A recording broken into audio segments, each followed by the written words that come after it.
Яамны хашаанд нам гүм. Бусад хоёугууд бүгд явсан. Чэнжи санаа зовсон байдагтайгаар Шэний рүү харна. Шэн дарга юу түшмэл каныг тусгаарлаж бүх орлогын их усүрийг чинь хаачглаа. Бид одоо яах вэ?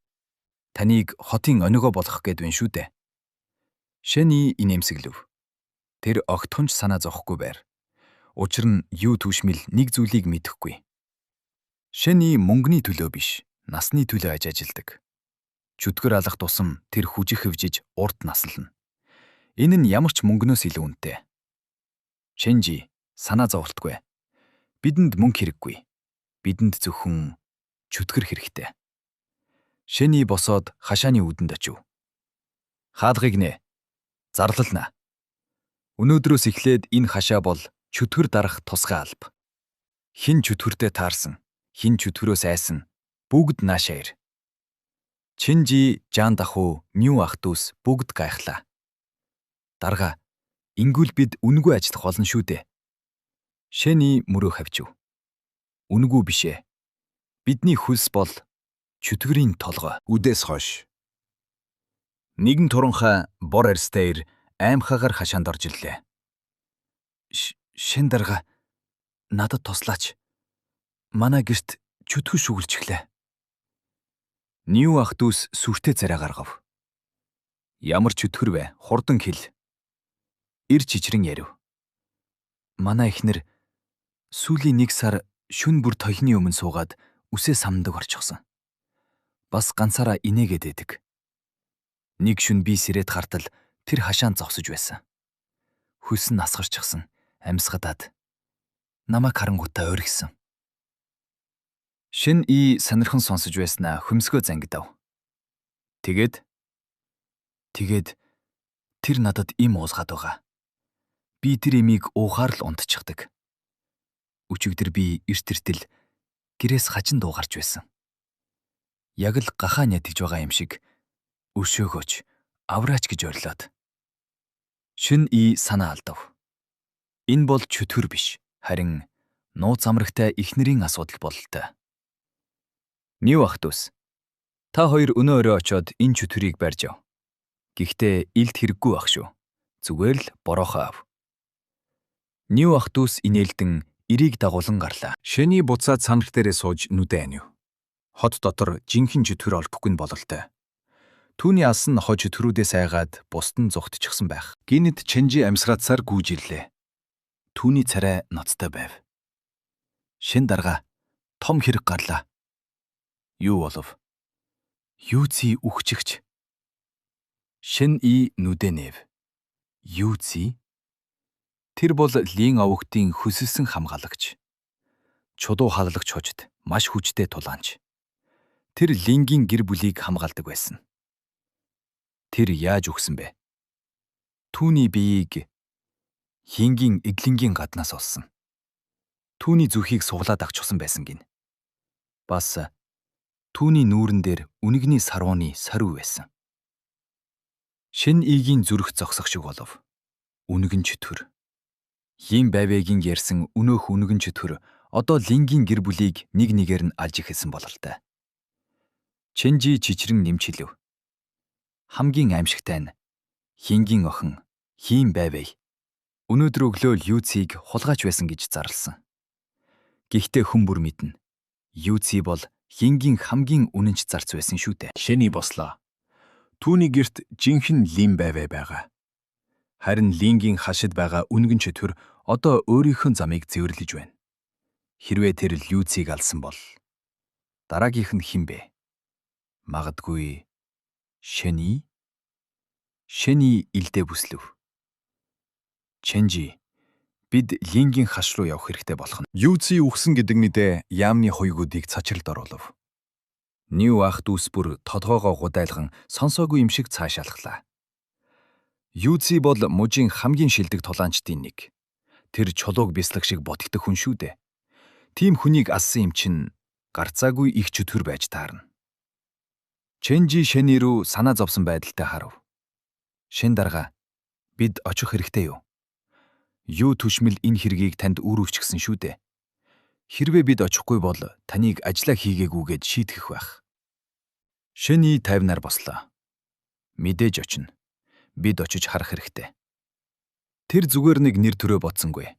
Харин Лингийн хашид үнгэн чөтгөр байгааг тэр мэднэ. Хэрвээ тэр чөтгөр баригдвал Шэний ч бас баригдана. Учир нь тэр өөрөө тэр чөтгөрийг Лингийн гэрт оруулж өгсөн шүү дээ. Тэгэхээр үнгэн чөтгөрийг хэн нэгэн барихаас өмнө Шэний өөрөө очиж амийг нь хамхих хэрэгтэй. Тэд хотын зүүн хэсэг баячуудын хороололд ирлээ. Эндхийн байшингууд өндөр хантай, гоёмсог хийцтэй. Лингийн харшийн үүдэнд 2 том чулуун арслан сүглээн. Хаалганы гадаа озон хүн цугдарчээ. Лингийн гэрийн даамал нэгэн бүдүүн ир хөлсөө арчин зогсно. Та нар яваач. Энд ямар ч чөтгөр байхгүй. Зүгээр л осол. Цувларсан хүмүүс итгэхгүй байлаа. Осол гин шүү. Люци шиг мундаг хүн зүгээр нэг ослоор өгөх үү? Танаад чөтгөр байгаа биз дээ. Гинт хүмүүс зам тавьж өгөв. Шэний Чэнжи хоёр ирлээ. Шин дарга ирлээ. Одоо учрыг нь олох байх. Даамал Шэнийг хараад царай нь хувьсхийв. Тэр Шэнийг сайн мэднэ. Өмнө нь Шэн И Лин байвыг гэрт нь хүргэж өгөөд дараа нь байнга мөнгө зээлдэг байсан шимэгч шүү дээ. Өө Шин дарга. Манай ахвай гэртээ байхгүй. Шэн И хөмсгөө зангидав. Байхгүй гинэ. Үнгэн чөтгөр алга очихсан хэрэг үү? Даамал сандран тайлбарлав. Тийм ээ, салхинд гарсан. Хэд хоногоос ирэх байх. Та явж болно. Би түүнтэй уулзах гэж ирээгүй. Би цогцыг хармаар байна. Шэн И шат руу алхлаа. Даамал түүнийг зогсоох гэж оролдов. Шин дарга, хэрэггүй.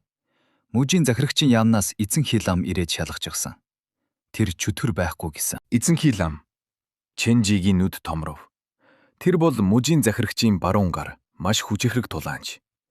Хэрвээ тэр чөтгөр байхгүй гэсэн бол хинч түүнтэй маргах зүрх хүрэхгүй.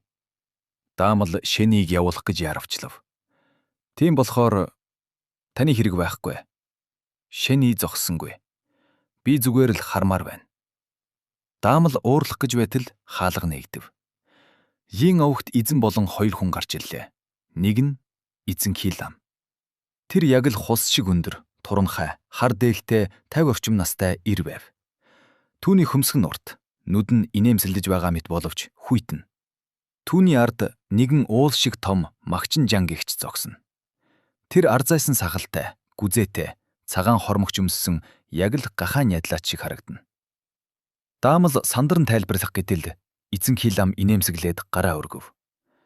Энэ чинь Шэн дарга шүү дээ. Таны алдрыг их сонссон. Уулзах завшаан тохиосонд таатай байна. Эзэнхий лам Шэн ирүү бүхийв. Түүний харц маш гэрхай. Яг л Шэнигийн доторхыг нэвт харах гэж байгаа мэт. Магчин жанч гисэн толгоогоо өргөж Шэн ирүү залхуутаагаар нэг харлаа. Түүний нүднээс зэрлэг араатны аура мэдрэгдэв. Шэний тэдний өмнө зогсоод тайвнаар хариу мэдлэв. Гэхдээ түүний дотор түгшүүрийн харанг дэлдэж байлаа. Энэ 2 хүн энгийн биш. Тэднээс анхан шатны, магадгүй түүнээс ч дээш түвшний хүч мэдрэлдэж байна. Яагаад мужийн захирагч өөрийнхөө шилдэг 2 хүнээ Йингийн гэрлүү явуулсан юм бол? Юцигийн үхэл. Зүгээр нэг үнгэн чөтгөрийн ажил биш болол та. Эзэнхий лам Шэнигийн мөрөн дээр гараа тавиад инээмсэглэв. Залуу хүн. Чи жаахан тайван байх хэрэгтэй. Бид нар шиг ахмадуудаасаа суралцах зүйл их биш үү? Одоо явж нэг газар суугаад ярилцъя. Энэ бол игт сүрдүүдэг байлаа. Тэр Шэнийг Йингийн харшид оруулахыг хүсэхгүй байна. Чэнжи айсандаа хөлсөө арчив. Энэ 2 мундаг тулаанчийн өмнө Шэний яаж тисэх юм бэ? Гэтэл Шэний эзэнхий ламын гарыг мөрөн дээрээсээ зөөлхөн авч хаялаа. Уучлаарай хаа. Би ажигтаа яваа. Эзэнхий ламын инээмсэглэлт зарцав. Чи намайг үл тоож байна уу? Би энд чөтгөр байхгүй гэж хэлсэн шүү дээ. Чи миний үгэнд эргэлзэж байна уу? Шэний хариулсангүй. Тэр Йингийн даамал руу хараад замчил. Даамал сандран за гэж хэлээд гүйлээ.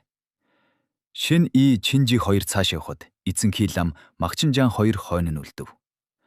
Магчинжаан сахсаа илээд инээв. Энэ залуу сонирхолтой юм. Аха. Та түүнийг айлраж чадсангүй. Эзэн хил ам шүдэ хавирв. Тэнэг антин. Тэр удахгүй үхэхээ мэдэхгүй л байна да. Эндхийн ус хичнээн гүн босхийг тэр гадарлахгүй байна.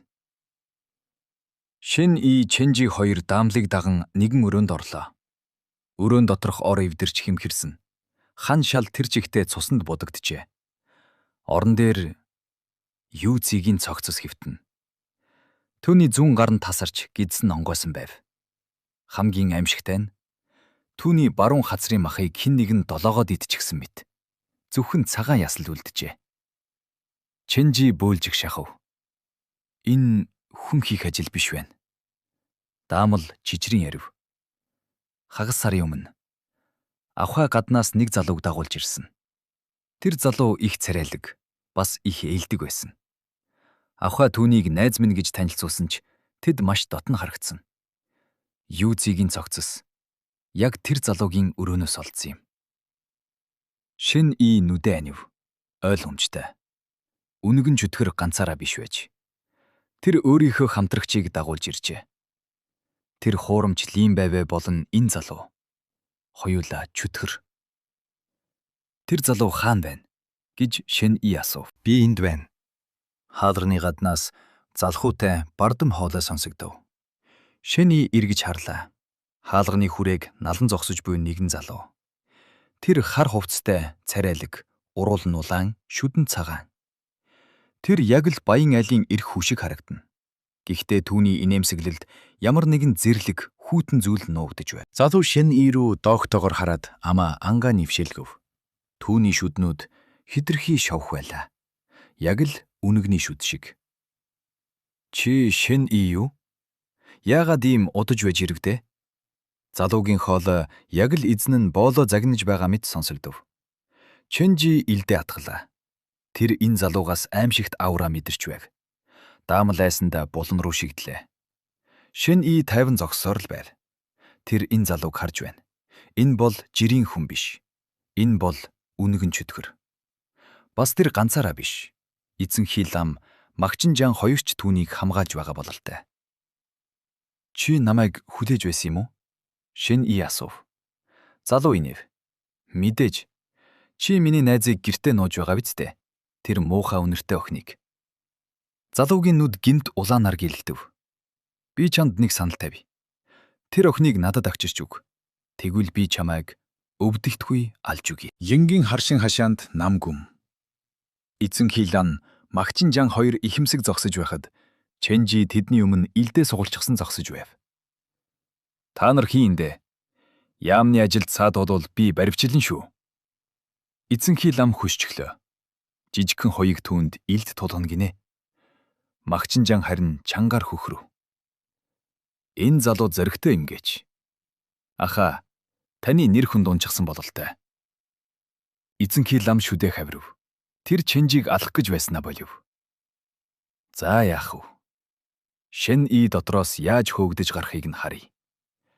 Тэдний бодлоор Шин И дотор байгаа лингийн найзтай буюу үнэгэн чөтгөртэй уулзаад айсандаа зугтаж гарч ирнэ гэж төсөөлж байлаа. Өрөөнд дотор Шин И тайван зогсож байхад хар хувцастай залуу Юу Цзигийн цогцос руу дөхөж очиод тасарсан гарыг нь авч хазлаа. Амттай байна. Энэ хүн сайн бэлтгэл хийдэг байж. Тэр цустай амаа арчаад Шин И рүү харав. Чи намайг хүдээд иглээ, Шин И.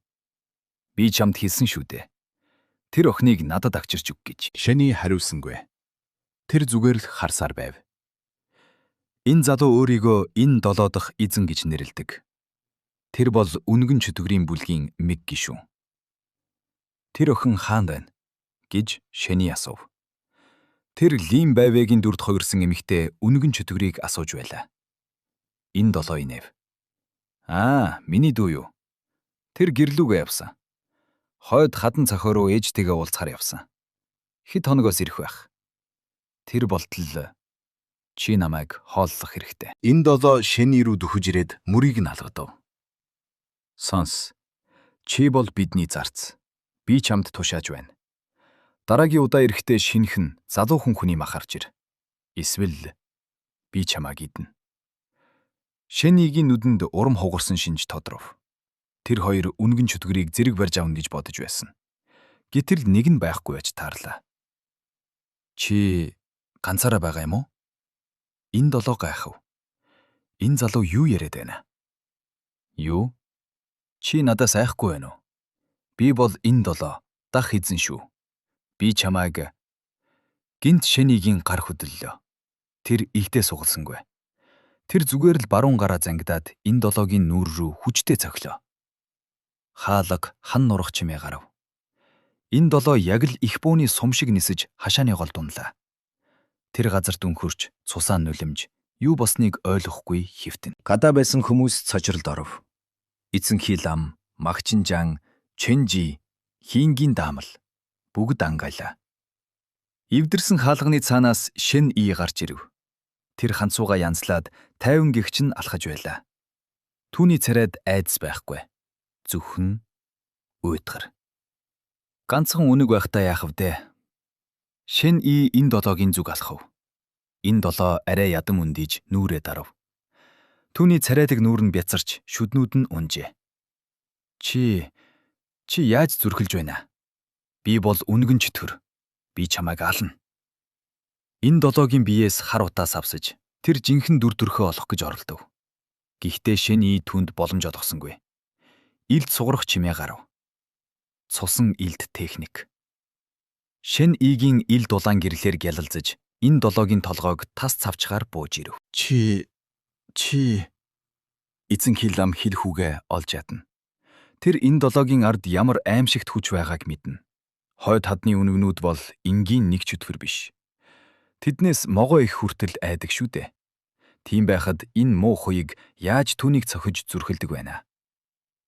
Гэтэл энэ долоо газар хэвтэнгээ цусаа нулимж босох гэж оролдов. Тэр гинт араатны архиран гаргаж түүний бие томорч эхэллээ. Тэр үнэг биш, харин бар байжээ. Хар судалтай, шар арьстай, аврах том бар чөтгөр. Намайг хуурчээ. Энэ муу Шэн И анхан шатны эхлэл биш, харин анхан шатны оргил үедээ байгаа юм байна. Энэ долоо айсандаа сүүлээ хавчин эргэж харалгүйгээр зүхтаав. Тэр хашааны хан руу үсэр. Эзэнхий лам Магчинжан хоёр дайгаж хоцров. Энэ муу бар чөтгөр яагаад ийм аимхай юм бэ? Зүгээр нэг хуйгаас айгаад зүхтчихлаа гэж үү? Шэн И тайван алхсаар л байв. Тэр яарахгүй байна. Тэр яг л бороотой өдөр шүхрээ дэлгэж байгаа мэт илдээ зөөлхөн сугаллаа. Гинт тэр алга болов. Мога 8 алхаа техник. Шэн И салхи шиг хурдалж энэ долоогийн яг ард гарч ирлээ. Ил дагарт зурах чимээ гарав. Мөнгөлөг ил дагарт зурна. Энэ элдэн дээр улаан саарлунгийн хий эргэлдэж байв. Энэ бол цусан аура. Мах тасрах аимшигтай чимээ гарав. Энэ долоогийн баруун гар тохойноосоо тасрав. Тэр өвдсөн дойролж эргэж харах гэтэл Шэн Игийн илд түүний мөрөн дээр буулаа. Илдний ир түүний ясыг хөрөөдөж махыг нь хайлуулж эхлэв. Цусан аура түүний биеийг хийн түлж байлаа. Энэ долоогийн биеэс хар утаас авсаж тэр жинхэнэ дүр төрхөө оллоо. Аврах том хүний хувц өмссөн бар чөтгөр. Галзуу антин тэр чамайг зүгээр орхихгүй. Бар чөтгөр орилов. Эцэнхий лам энэ үгийг сонсоод чичрэв. Тэр гэдэг нь Лим Байвэгийн дүр туурсан үнэгэн чөтгөр бололтой. Гэтэл Магчинжан гинт хөдлөлөө. Тэр бүснээсээ жижигхэн хар өнгийн гахаа нядалдаг хутаг гаргаж ирэв. Түүний гарт энэ хутаг яг л тоглоом шиг харагдана. Тэр бар чөтгөр өөрлөн гүйж ирэхийг хараад хүнд цохилт өгөв. Хутгныхаа ирээр биш ард талаар нь бар чөтгөрийн толгой руу дэлсээд ав. Бар чөтгөр манараад буцаад Шэн И рүү шидэгдэв. Шэн И Магчинжан руу нэг хараад илдээ далайлаа. Толгой тасрах чимээ гарав. Бар чөтгөрийн толгой тас үсэрч газар тунав. Түүний бие хэд дахин томорч аврах том барын цогцос болон хувирлаа. Систем. Анхан шатны бар чөтгөр устгадлаа. Нийт нас 520. Үлдсэн 132 жил. Шингээж авлаа. Магчинжан хутгаа далд хийгээд инэв. Уучлаарай. Би зүгээр л гар загтнаад юмыг цохимоор санагдтiim. Шэн И толгой дохив. Баярлалаа. Харин эцэнхий лам ууртай байв. Тэнэг антим. Чи яагаад түнд тусалж байгаа юм бэ? Бид зүгээр л харах ёстой байсан. Шэний чөтгөрийн цүмийг аваад бослоо. Тэр Чэнжи рүү харав. Чэнжи илдээ барьчихсан чичлэн зогсож байлаа. Яасан? Аяг давг угаахаас залхуураад илдээ барай юу? Шэний тоглоом шоглоом хийв. Чэнжи эцсэндээ илдээ нуулаа. Зүгээр л сэпхэл хөдлөд. Явцгаая. Энэ sig зэмийг яаман даваач. Тэд явах гэтэл эзэнхий лам зам хаад зогсов. Тэр Чэнжи рүү хүйтнээ ширтэн. Хөөй залуу. Чи сая намайг илд суугаж айлах гээдсэн үү? Бас намайг юу вэ гэж асуугаад байсан билүү? Эзэнхий лам Шэнитэй тодолдож зөрөхлөхгүйч Чэнжиг дээрлэж чадна гэж бодож байлаа. Шэн дарга. Чиний цэрэг чинь хүмүүжргүй юм байна. Би түүнд жаахан хичээл заагаад үгүй. Чэнжи айсандаа толгоогоо гудайлгав. Тэр буруу зүйл хийснээ мэдэж байлаа. Томчуудын хэрэгт оролцож өөртөө гай дуудчихлаа. Уучлаарай. Би гэтэл Шэни зогсов. Тэр эргэж хараад эзэнхий лам руу алхлаа. Чи тэгж хэлсэн юм уу? Шэни Чэнжигээс асуув. Тийм ээ, хийсэн. Эзэнхий лам инээмсэглэв. Харж байна уу? Би худлаа яриаггүй. Би бол уужуу сэтгэлтэй хүн. Гэхдээ чи зэрэгэ. Шэни түүний яриаг таслав. Тэр эзэнхий ламын яг урд тулж ирээд зогсов. Тэр гараа элдний хээшин дээр тавилаа. Түүний биеэс цусан авраа ялгарч эзэнхий ламын амьсгалыг боогдуулав. Шэнигийн нүд хүйтэн мэс шиг байлаа. Тэр эзэнхий лам руу тонгоогоод маш зөөлхөн гэхдээ маш тод хэлв. Тэгээд чи яг хийндэ. Эзэнхий лам Шэнигийн өмнө зогсно. Түүний гарч хичирч уур хилэн багтаж ядна. Тэр Шэнийг ганц цохиод л арчихмаар байр. Гэхдээ тэр чадахгүй байлаа. Шэнигийн нүд дэндүү тайван, дэндүү гүн. Яг л чи хөдлөл үхэн гэж хэлж байгаа мэт. Эзэнхий лам хүчээр инээмсэглэв. Шэн дарга үнэхээр мундаг юм аа. Мужийн захирагчаас ч илүү сүртэй юм. Би буруу ойлгожээ. Шэни толгой дөхөөд явах гэж байснаа ирвэж харав. Хөгшөөхаа. Битгий ингэж мурууж инээгээд бай. Нүүр чин татчихсан шүү. Эзэнхий лам ханиалгаж амнаас нь цус амтагдав. Тэр дотроо дэлбэрэх шахаж байлаа. Магчин жан түүнийг өргөцсөн харцаар хараад мөрөөх авчин гарч яв. Шэни Чэнжи хоёр аврах том барын цогцсыг тэргэн дээр ачиж байтал хийн эзэн гүйжиллээ. Тэр амьсгаатсан, хөлс нь урссан харагдана. Шэн дарга, зогсооч. Лин эзэн ирээд бүхийж уучлалтгүй. Би үнэхээр буруу бодож явжээ. Та миний охиныг аварсан байхад би таныг мөнгө саах гэж байна гэж хардсан. Намайг уучлаарай. Та бол жинхэнэ баатар. Шэни чимээгүй зогсно. Лин эзэн охиноо гимгүй, санахоогоо алдсан гэж бодож байгаа. Гэтэл Шэни жинхэнэ охиныг нь гэртээ нууж, харин гэртэн байгаа охин нь чөтгөр гэдгийг мэдэж байгаа шүү дээ. Одоо Шэни барч төлийг алчихсан. Энэ нь үнэгнүүдтэй дайн зарлсантай ижил. Тэр ухрах замгүй болсон. Зүгээр дээ, би ажиллаад хийсэн. Лин эзэн баярлсан да. Манай охин удахгүй ирнэ. Тэр үед та манайд ирж цай уугаарай. Та хоёр хоёулаа залуу хүмүүс. Таарч тохирогч юм билүү? Чэнжи нүдээ эргэлдүүлв. Дахиад л. Гэтэл Шэни санаанд оромгүй хариулт өглөө. Тэгье, болж байна. Лин эзэн баярлаж даамартаад өхөв. Бүдүүн даамал нэгэн хүнд уудтай зүйлийг тэргэн дээр хүн дээр тавилаа. Чэнжигийн нүд гэрэлтэв. Мөнгө. Маш их мөнгө. Лин эзэн. Энд 800 лам мөнгө байгаа. Энэ бол таны чөтгөр асны шагнал. Бас миний талархал. Битгий татгалзаарай. 800 сан. Шэнигийн сарын цалин 2 лан 4 цэн. Тэгэхээр энэ бол түүний 30 жилийн цалин. Шэни дотроо атаархаж байлаа. Баян ноход. Ганцхан өглөөний цайны мөнгө нь миний жилийн цалинтай тэнцэх юм. Гэхдээ тэр шунсангүй. Тэр ууднаас 2хан том гулдмай 10 лангийн аваад үлдснийг нь буцааж түлхэв. Энэ л хангалттай. Тэр нэгийг нь Чэнжи рүү шидлээ. Мэ, энэ чинийх. Өнөөдөр сайн ажиллалаа. Чэнжи мөнгийг бариад итгэж ядна. Шэн дарга, та яагаад үлдснийг нь авахгүй байгаа юм бэ? Шэни хариулсангүй. Тэр үлдсэн 10 санг өвөртлөв. Энэ бол гэртэн байгаа жинхэнэ лим байвыг тижээх хоолны мөнгө. Тэр охиныг үнгүй тижээхгүй шүү дээ. Тэд лингийн харшаас гарлаа.